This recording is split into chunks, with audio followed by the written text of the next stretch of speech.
Well, welcome everyone. You have reached the Links of Care webinar. My name is Mary Dorshank, and I'm the Director of the National Colorectal Cancer Roundtable. Thanks everyone for joining. It sounds like we're going to have a great turnout today. There's been a lot of interest in this topic, and we really appreciate everyone's time. So just a few housekeeping items before we get started. We are recording today's webinar. The replay and the speaker slides will be available within a few days, and we'll send them out to all of you. Definitely please share the replay with any of your colleagues that weren't able to join live today. Also, not surprisingly, because of the large number of participants, all participants are muted on today's webinar. Having said that, we still want to make sure that you get what you need out of the webinar, so we encourage you to submit questions through the Q&A feature of the webinar. We should have time for questions at the end of the presentations, and we'll get to as many as we can. If we don't, we'll try to email responses around afterwards to the group, and then you can certainly always feel free to contact us after the webinar for individual help. Finally, we are always trying to make our webinars better, so we will send a short evaluation link after the webinar. It'll just take you a few minutes, but if you wouldn't mind helping us out by giving us some feedback, we take that advice very seriously. So that will be coming about the same time we send around the replay slides. So next slide. So the purpose of today's webinar is to try to help all of you learn from some model programs that have done a really nice job of improving access to specialists for community health center patients in delivery of colorectal cancer screening and follow-up care. Next slide. We're really lucky today to be joined by 3 model programs who have been at this for over 10 years and in their communities have been able to build really solid programs that have helped have a good relationship between community health centers and specialists and better serving their patients. So we're really fortunate today to be joined by Dr. Jim Cotts, who many of you know as a member of the NCCRT Steering Committee. He's a co-chair of the Roundtable's Community Health Center Task Group, and he represents NAC on the Roundtable. But today he's wearing the hat of Medical Director of the Cancer Coalition of South Georgia. After Jim speaks, we'll hear from Jason Beers, who is the President and CEO of Operation Access, which has built a really solid program out in California that I think has a lot of good lessons for us all to learn from. And then finally, we'll be hearing from Lynn Butterly, who is a Roundtable Steering Committee member, and she'll be speaking today in her role as Director of the Colorectal Cancer Screening Program at Dartmouth Hitchcock Medical Center in New Hampshire. Next slide. I thought it'd be a little helpful to start with the background of how we as the Roundtable became interested in this topic. So back when HRSA first started requiring community health centers, specifically FQHCs, to measure their colorectal cancer screening rate through the UDS measure, the Roundtable began to partner with NAC to really try to understand what strategies were needed for improving colorectal cancer screening in community health centers. And not surprisingly, we heard about a number of barriers. Next slide. First and foremost were that it was very difficult for patients to be expected to absorb the cost of colonoscopy screening. So even for patients that start off with stool blood testing, if the test comes back positive, were health centers able to secure a pathway to follow-up care for them? This was a huge barrier. Community health centers were understandably quite hesitant to start to promote colorectal cancer screening if they couldn't assure patients of that follow-up path. Next slide. We also heard a lot of problems with health partner provider recruitment. And I think in general, there was certainly an interest to help health centers to try to be a part of the community, of their community, and be a part of the solution. But a lot of providers were worried that if they said that they would help, all of a sudden the floodgates would open, and we heard concerns about providers who were scared that low-cost, no-cost patients would begin to, quote, crowd out other patients in their practice. So, really this issue of trying to divide up the work and provide some sort of sanity to the number of volunteer hours that were used was really important. Next slide.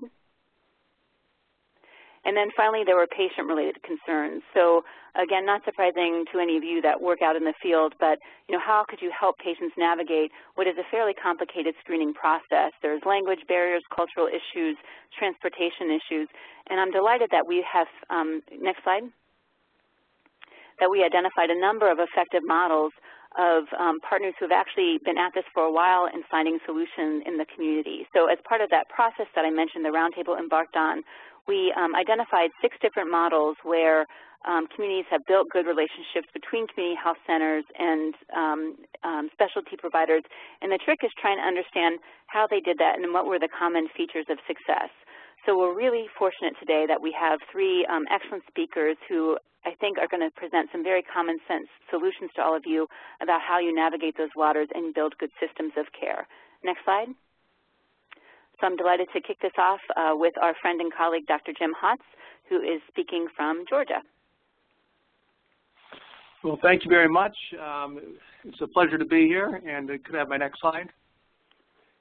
So the first issue is, how do we make the case to the people that have the specialists and who have the care systems out there? And our regional hospital director, Joel Warnick, presented this to a national meeting, and he made the analogy of people were at a river and they saw bodies floating down. Some you could go out and save, some you couldn't. So they developed a special EMS station there, then they put boats out there, then they got special rescue queues, but they still lost a lot of people who drowned. And then they said the simple solution is go upstream and find out why they're falling in the water to begin with.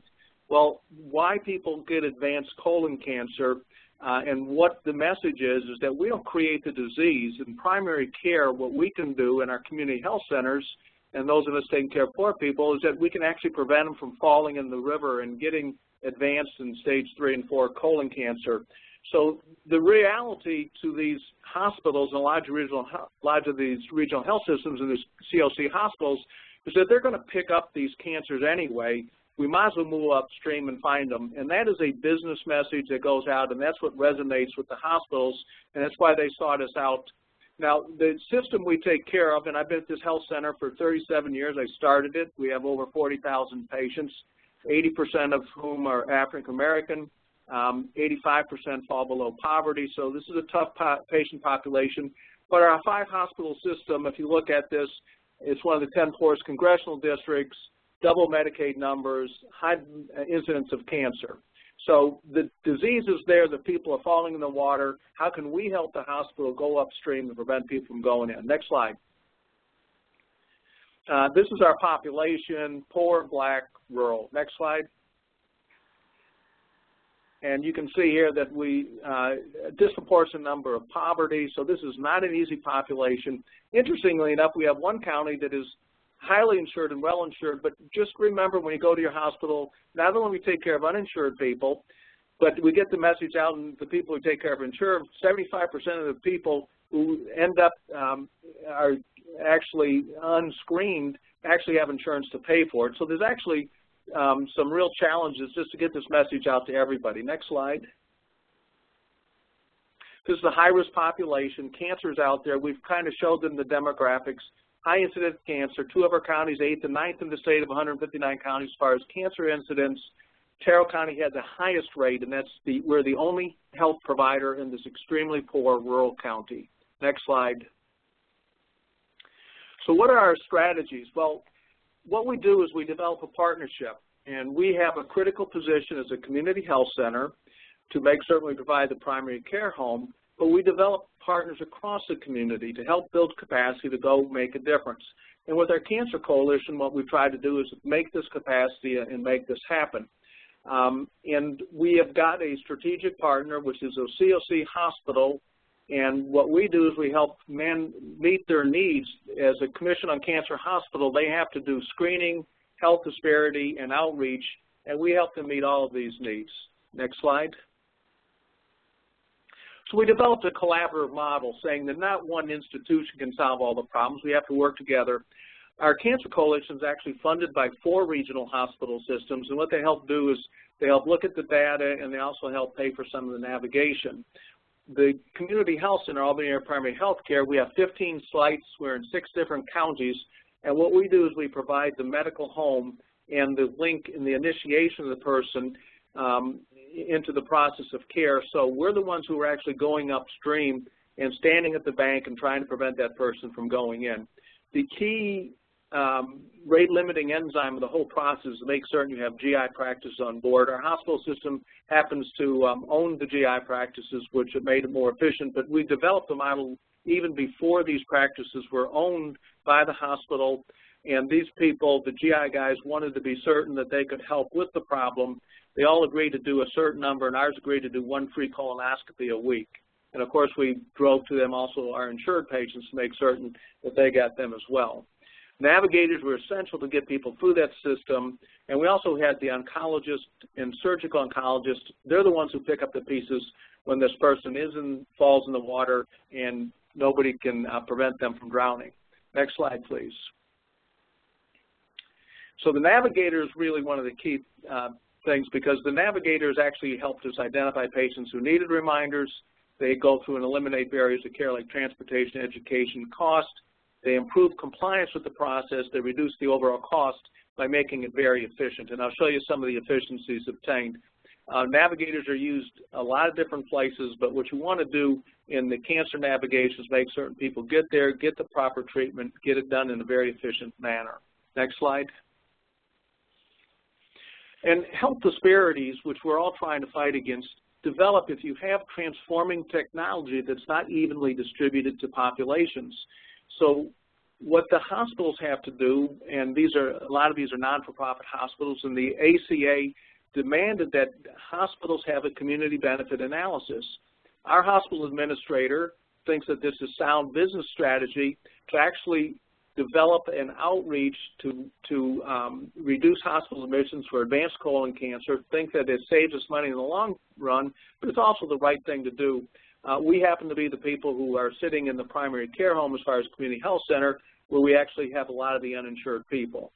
So what the key is develop a mechanism to link your primary care delivery system with the hospital system. In this case, Albany Primary Health Care with our regional hospital, Phoebe Putney. Next slide. The elements to a successful program is that you have to make the business case at the hospital. They have to be on board. They provide a lot of the technologists, specialists. The specialists that are key to make this thing happen, the gastroenterologist, oncologist, the pathologist, radiologist, and of course surgeons. We can't do it all by ourselves. Most of these hospitals have those resources there and available. The community health center is an ideal setting to do this because we take care of a lot of these folks and see them on a regular basis.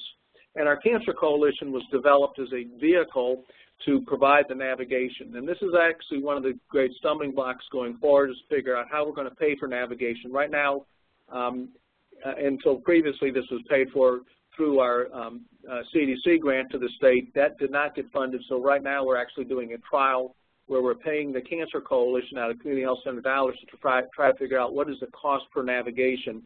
We've also migrated our screening to just not colonoscopy, but we actually expanded to do FIT tests, which are a very efficient way, and you only have to do about 1 screening per 10 FITs you do.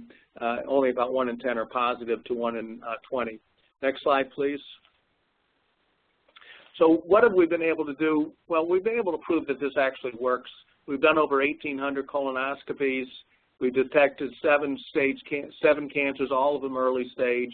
By having navigation, we have a no-show rate of 2%, which is significantly less than the privately insured people that are seeing a gastroenterologist, and they come in with good bowel prep. So having a navigator that takes care of those issues reduces the cost and makes the system a lot more efficient. So a lot of people out there believe just because you're poor, just because you're black, just because you live on the other side of the fence, that you don't care about your health. Well, what we found is that poor people have no greater desire to die of colon cancer than rich people.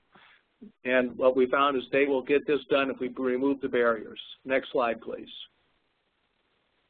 So lessons learned, the collaborative model is cost effective. We think it is a business case to the hospitals. The navigators make it a lot more efficient, make certain that they get through the system. There's always a need to expand these programs. The burden must be shared by everybody so that not one person is holding the challenge of trying to take care of these. And navigators are one way to get people through seamlessly and make efficiency increase substantially. Next slide, please. We've actually, there's been a paper written by the Roundtable about how you do this. So a lot of this is out there, how to do it, the technical side of it. So there are a lot of resources within the Roundtable to help people do this and to outline what needs to be done. Next slide, please. And here's one of the things I think is very important. Timely endoscopy, ET, equals my colon cancer control and cure. The bottom line is if we do screening either through FIT tests or fecal tests every year or colonoscopies every 10 years or screen people because of family history every 5 years if there's colon cancer, or screen them because of other diseases like Crohn's disease, Lynch syndrome, that if we do timely endoscopy, we can reduce the burden of cancer by 70%. What this means is the nation, and there's a recent paper out in Cancer, that if we get to 80% screening rates, we'll save 203,000 lives. That's 21,000 a year. In Georgia alone, that's 6,060 lives. If you look at community health centers, our screening rates are 30.2% in 2012. Last year, they were 34%. If you look at the 22 million people we serve, what that means is that if we increase our rates from that 30.2% in 2012 to 80%, we will save 30,000 lives. That's 2,000 per year. So this is a transforming technology. It does make a difference, but you need some help to get this done. The UDS, the most recent UDS of 1,178 health centers, of those, only 40 are above 70% screening. That's 3%. Only 135 are above 50%. That's 11%. So there's only 14% above 50%. Why? Because a lot of these people are uninsured, and these are systems that need to be installed. And the reality is that we have 14% below 10% out there. I'm proud to say by this system we are able to increase our screening rates from 26% in 2012, 49% last year, and this last year we are at 73%. So the bottom line is it does work. Why do we want to get there by 80% by the year 2018?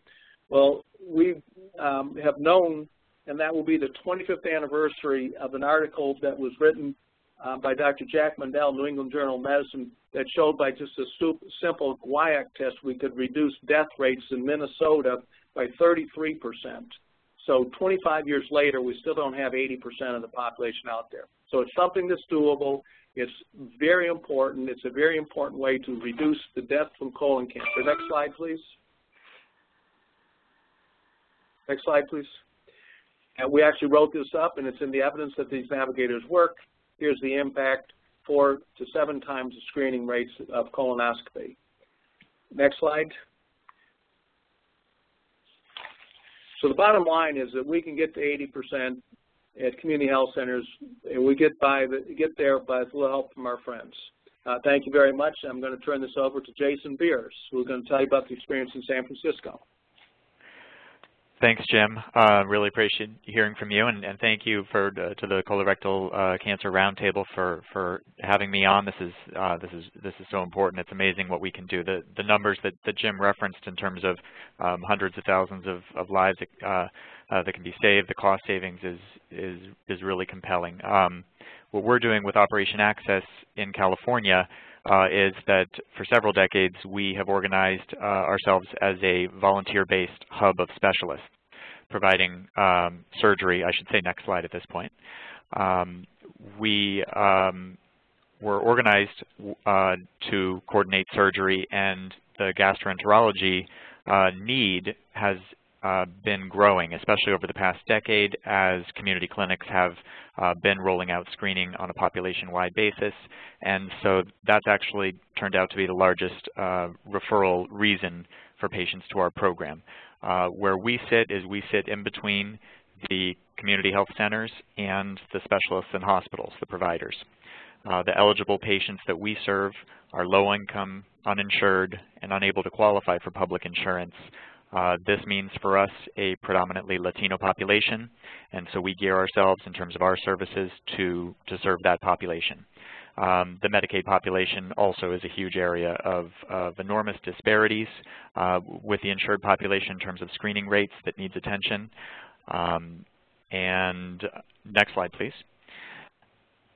As far as how we operate, we're that gateway, that intermediary, that hub between community clinics who are doing FIT screening. They're also the medical home, do labs when needed. And the functions that we provide in terms of interfacing and connecting those patients that are referred to us by the clinics with specialists is we do a screening to make sure they qualify. They have to fit certain referral guidelines to make sure they're above average risk in order to qualify for the colonoscopy. We queue them up and we refer them out to a network. We've got 50 GIs throughout our 9-county network.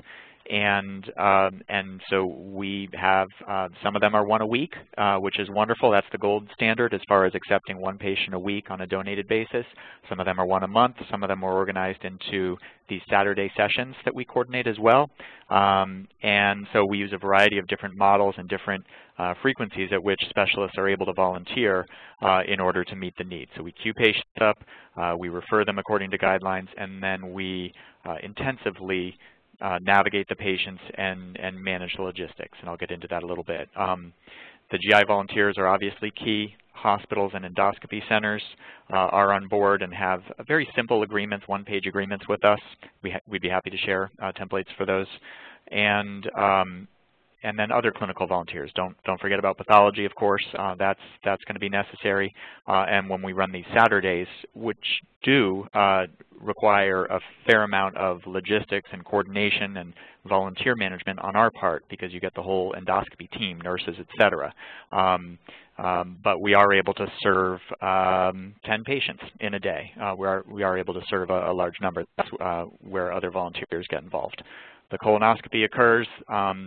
We have other flow charts to ensure that the pathology report goes back to the clinic to complete the cycle. Next slide, please. The criteria for being eligible for a donated colonoscopy through our program is predominantly FIT positive, or FOBT.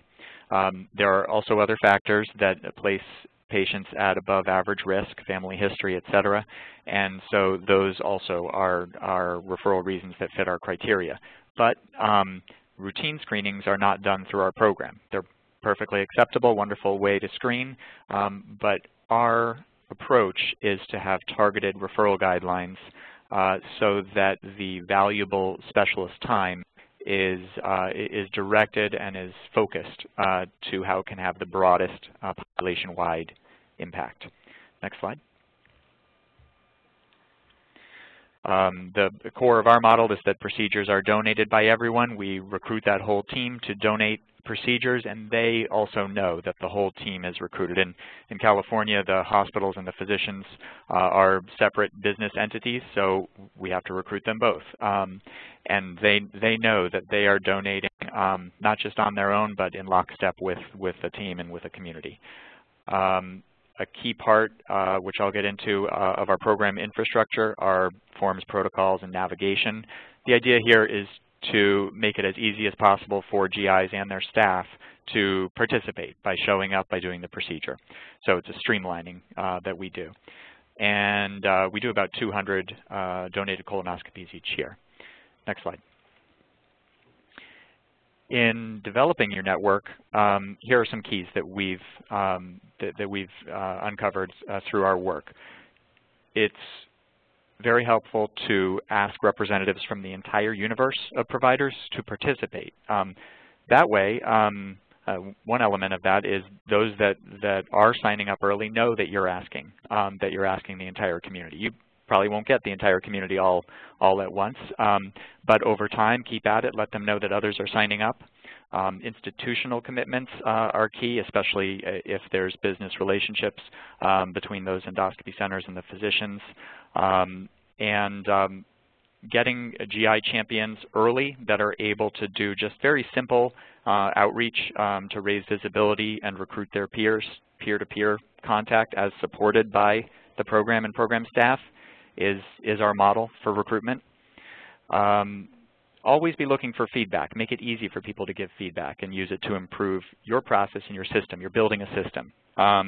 Building a system, you sketch out flowcharts and elements of it, and then the most important thing, though, is to always be looking for simple ways to improve, streamline, and pay attention to quality.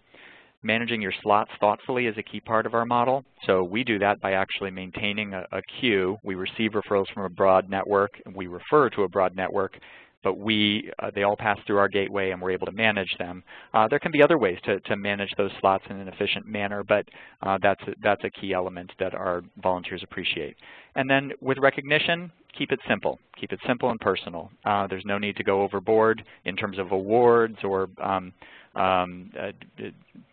items of significant value. Really what you want to do is find a simple and personal way on a regular basis, can be once a year, to let them know, especially when they're onboarding, and then at least once a year on an ongoing basis, that it's meaningful and that part of a broader community. Next slide. Patient navigators are the core of our model as far as our staffing. This is culturally competent case management, and outcomes from that are high quality care and happy volunteers. The adherence to the referral criteria centered around fit, as well as ensuring that patients for our model are uninsured and low income. That's key that we follow those criteria. We do a lot of work to support, primarily in Spanish language, but also other languages, to support the logistics behind getting a patient to a specialist that they're not familiar with and getting them on time, getting them there prepared with bowel prep. Diagnosing and removing barriers to follow through sometimes involves taking care of those logistics, and in many cases also involves an understanding of and dealing with their fears or other barriers, transportation barriers. And sometimes those compound on each other, and a result could be a no-show. But if you're able to pay attention to, diagnose, and respond to each one of them, the result for us that we see is only a 3% non-compliant rate, which is no-shows or improperly prepared, or even a late cancellation would be counted into our no-show rate. So it's a high rate. It's similar to what Jim's talking about, and it shows that this population, when properly navigated, with regards to language and cultural competency, that they are just as motivated to save their life and prevent cancer as anyone else in the population. Next slide. Recruiting navigators. This is the key staff for which that we have on staff here. Mastery of key languages and cultural competency is key. You're also going to want people that are systems thinkers, that are detail-oriented, that are able to develop and follow those systems.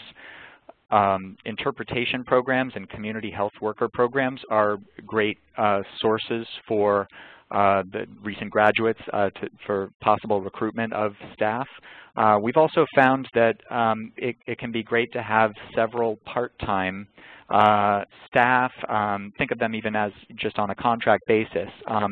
That can help you have people in reserve to be able to staff up, bring people on for more hours when needed, and to have some succession planning if when there's staff turnover. So you're going to be building up a core of people who are able to fulfill these core duties and have these language and systems thinking skills, and it's important to also be building up a system to have some core training and assessment of skills. For us, we have an interpreter training. We've got manuals and systems that we've built up over time. And navigators, besides the patient-centered work that they do, are conduits to the specialists. So that involves being the gatekeeper and all the work that's needed there. Next slide, please. So these are the things we keep in mind when we are working with specialists and patients and clinics in terms of why we're doing this. The prevention message is key, and a lot of times that's important to being able to work through a fear that patients may have of the unknown, of uncovering cancer or a problem. If they understand that we can prevent this, that can very effectively communicate to the patient why they're doing this. There's the big things like that. Other big things are to save money because it's cost effective and to save lives. Those are big things. There's also little things. Care coordination programs from the specialist point of view make it easy for them and their staff to do the work, and they know patients are going to show up. And they also know that they're part of a larger effort. So also things like referral criteria ensure that services are targeted. When you add up the big things and the little things, it is very compelling, and I'm happy to answer any questions, and people can reach out to me directly as well. I'd be happy to assist. And at this point, I am going to turn it over to my colleague, Lynn Butterly. Thank you, Jason, and thanks everyone who's listening in, and I'm sure I speak for all the panelists and for the roundtable when I say we really are delighted to answer questions at any time. As you think of things either right now, we will have some time for questions and answers afterwards, we hope, or at a later date. As you know, we're presenting different models in our Links of Care project. In other words, ways to connect community health center patients with the specialty care that they need. And the model that we're going to talk about next is a CDC-funded grant program known as the New Hampshire Colorectal Cancer Screening Program, NHCRCSP, which we refer to as the CRISP. Next slide, please. The goals of the CRISP, which was a statewide grant program, are to increase colorectal cancer screening for all New Hampshire individuals over age 50 to 80%, which fits nicely in line with the 80 by 2018 initiative. In other words, trying to achieve screening for 80% of the appropriate population by 2018, which, as we know, will definitely save lives. Also to address disparities, the first 6 years of this program included high-quality free colonoscopies to low-income, uninsured or underinsured individuals every year, about 350 to 400 of these low-income individuals. CDC has now shifted over to be much more focused on increasing screening rather than providing free screening, but what we're talking about here arises from the free screening program. And the CRISP worked with the New Hampshire Community Health Centers. We work with many entities, several medical systems, insurers, and many other entities, among them community health centers, in order to help them to reach the 80% goal of screening for their patients. Next slide. We used a central organization, somewhat similar to what Jason was talking about. In other words, the community health centers would refer patients to the CRISP, and the patients would contact us, and from the CRISP, we would then make the connections to the needed care. So for the community health centers, the CRISP referred to 12 statewide endoscopy sites, both hospital-based and ambulatory surgical clinics, for their colonoscopies. It was a colonoscopy program.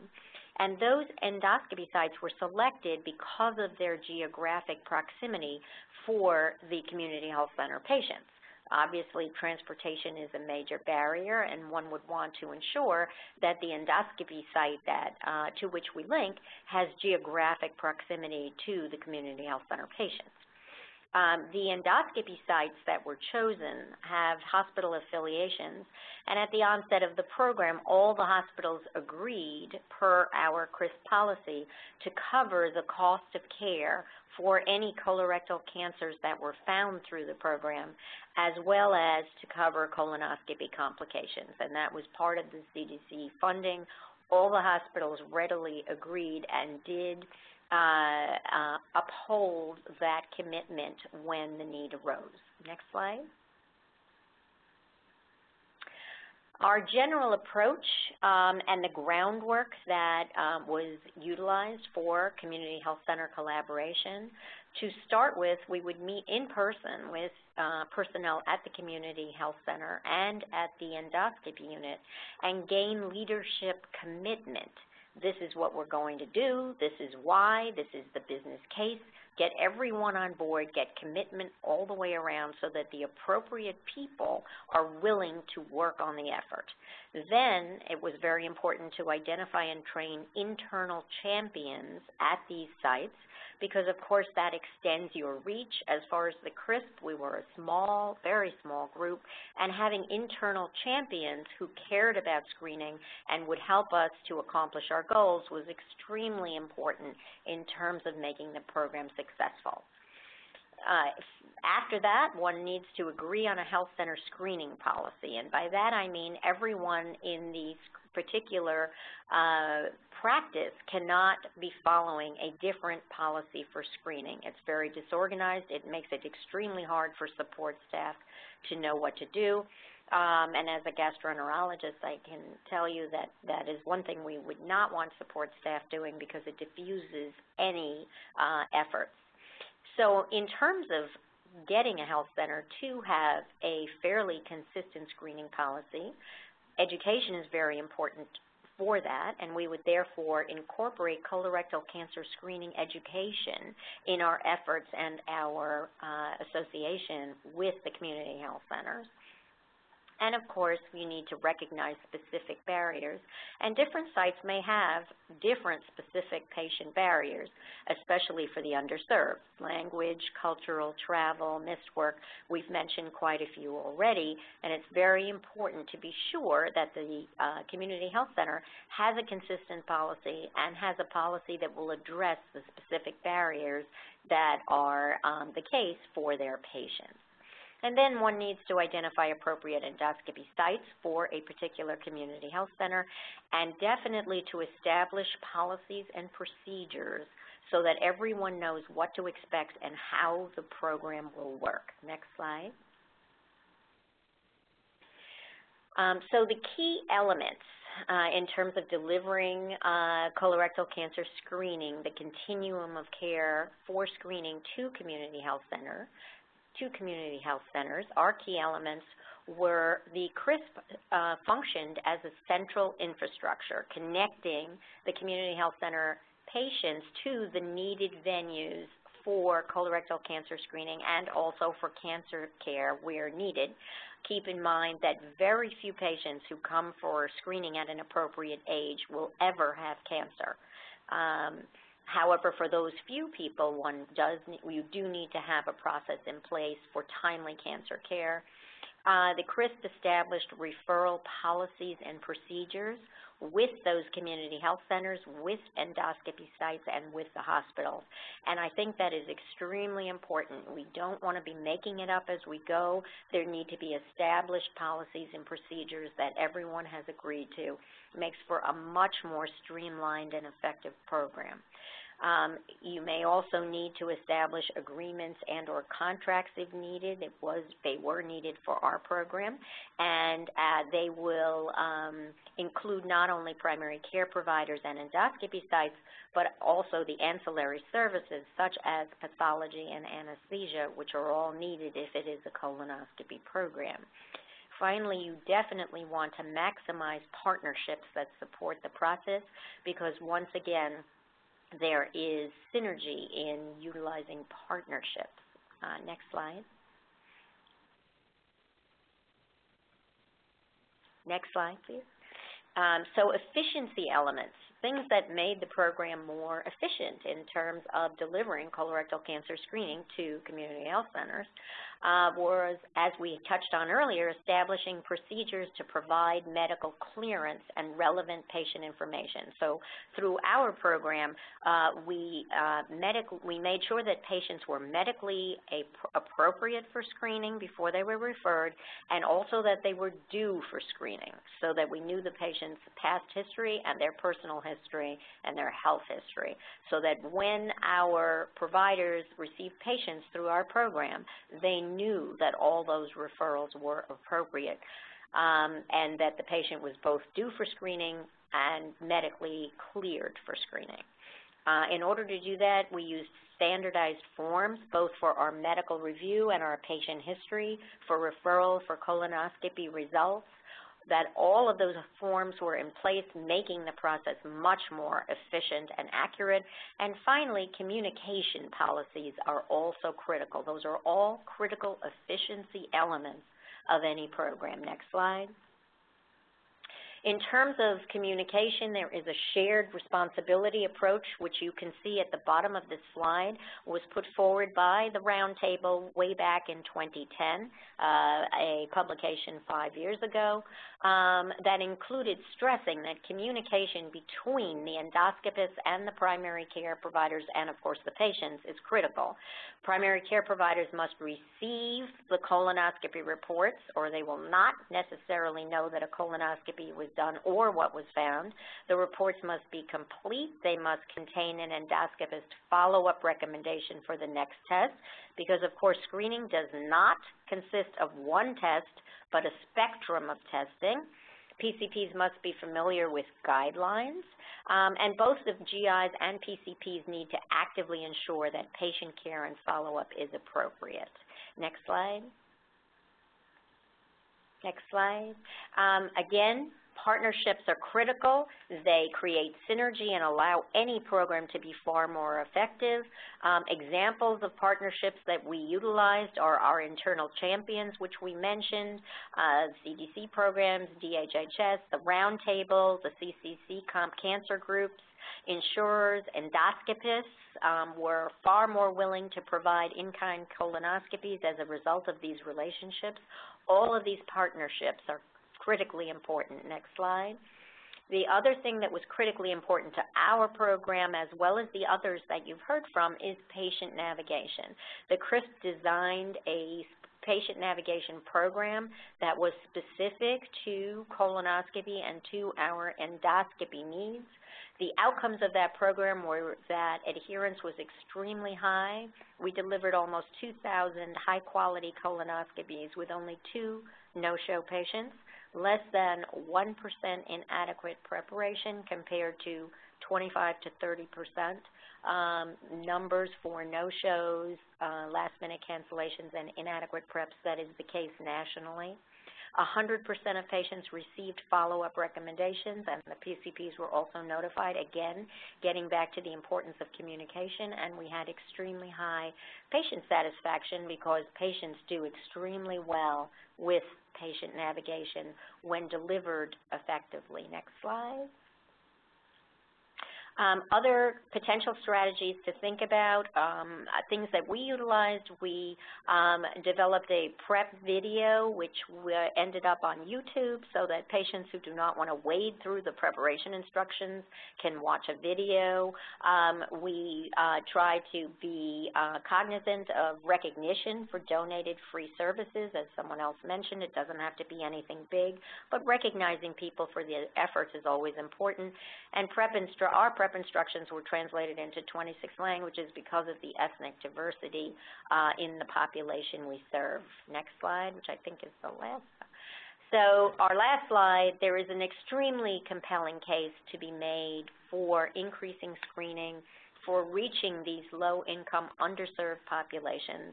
And that is that, as we know, colorectal cancer is the second most common cause of cancer deaths in the United States. Providing community health center patients with high-quality colorectal cancer screening improves the health of patients and lowers the huge healthcare costs that will result from cancer care.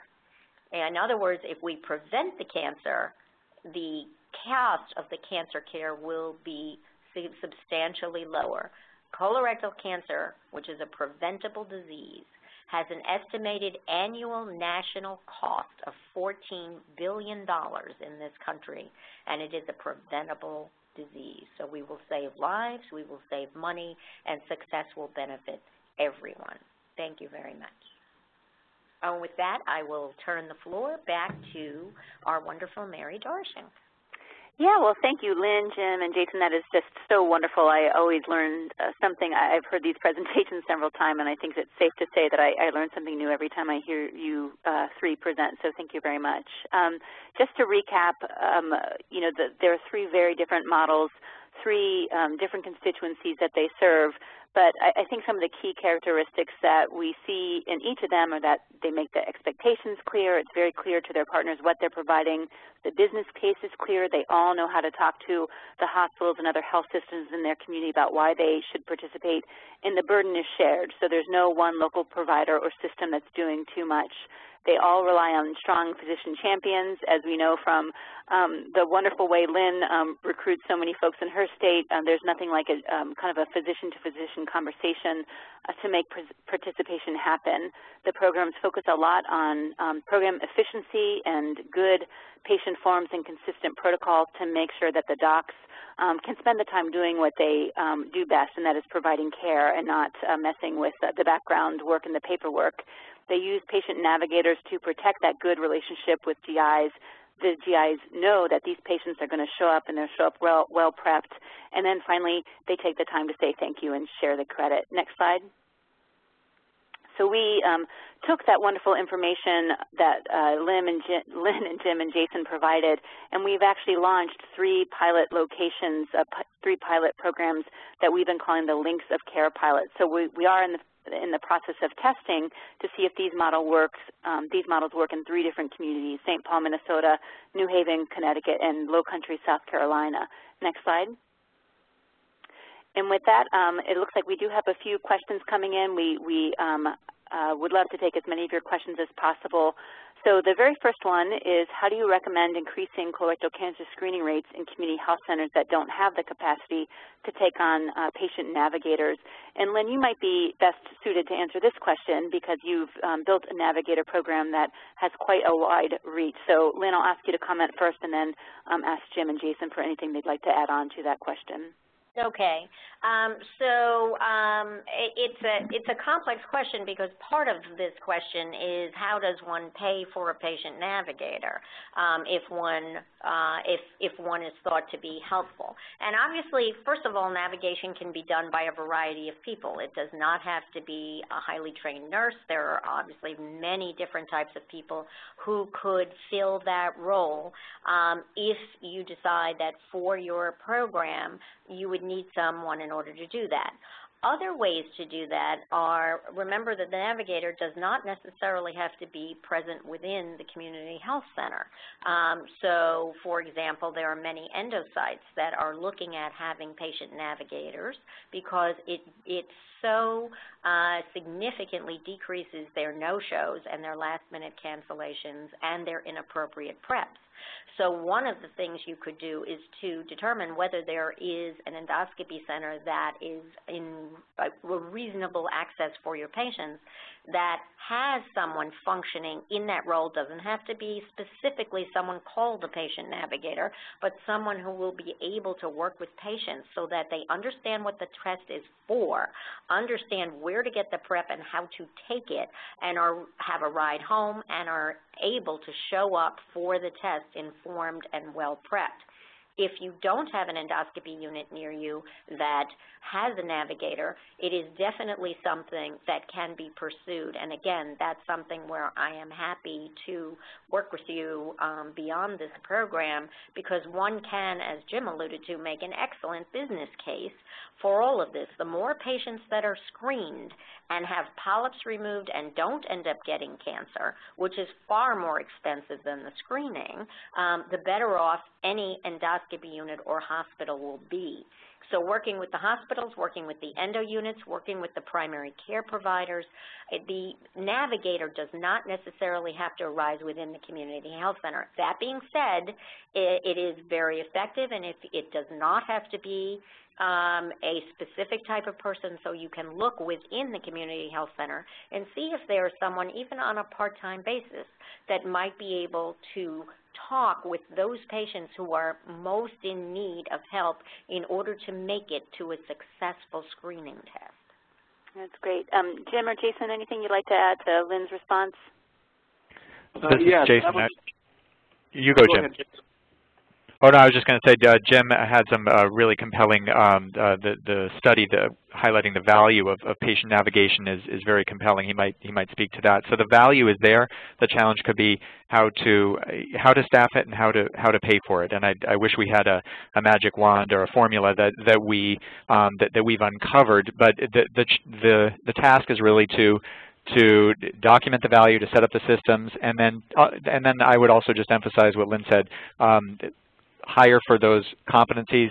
Think of how you're going to get the core functions of patient navigation handled in the most efficient way, and think potentially part-time and flexibly, and then the value should be compelling enough to be able to work that in for it to be funded. And over to you, Jim, now.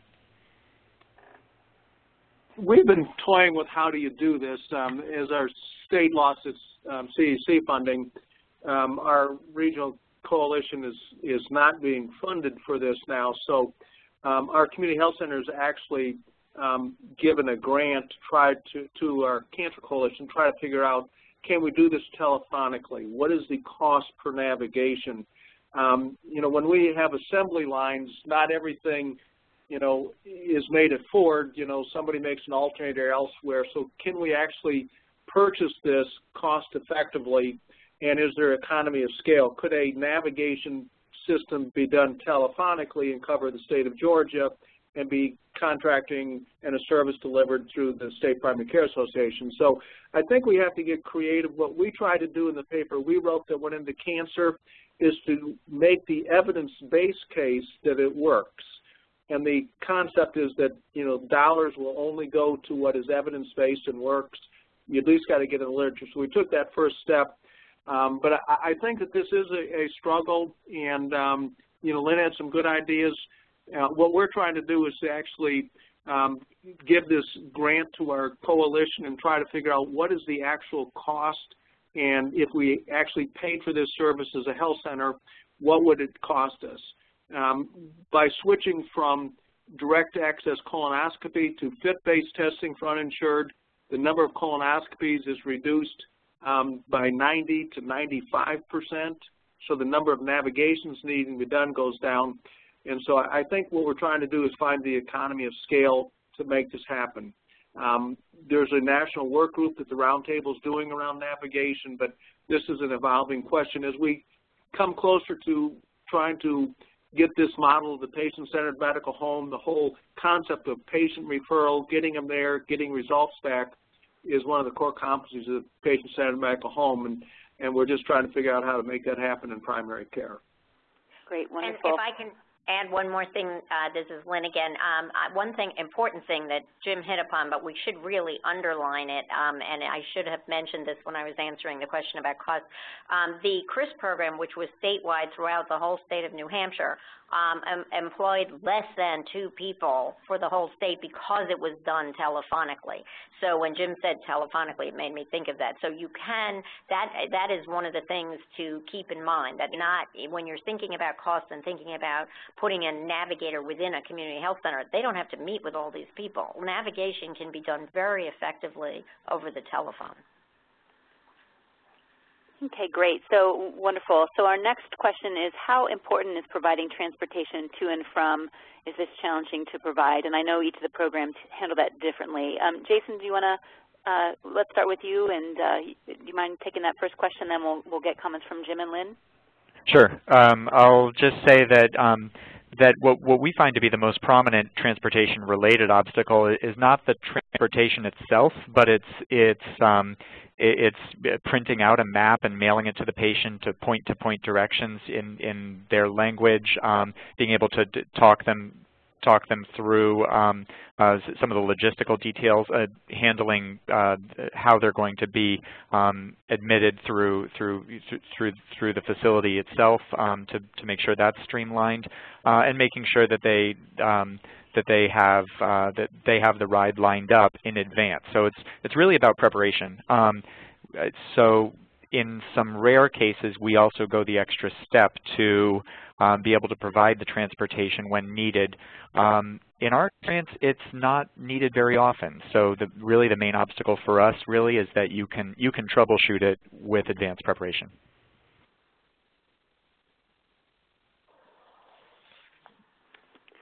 Great. And Jim or Lynn, any comments to add on to that?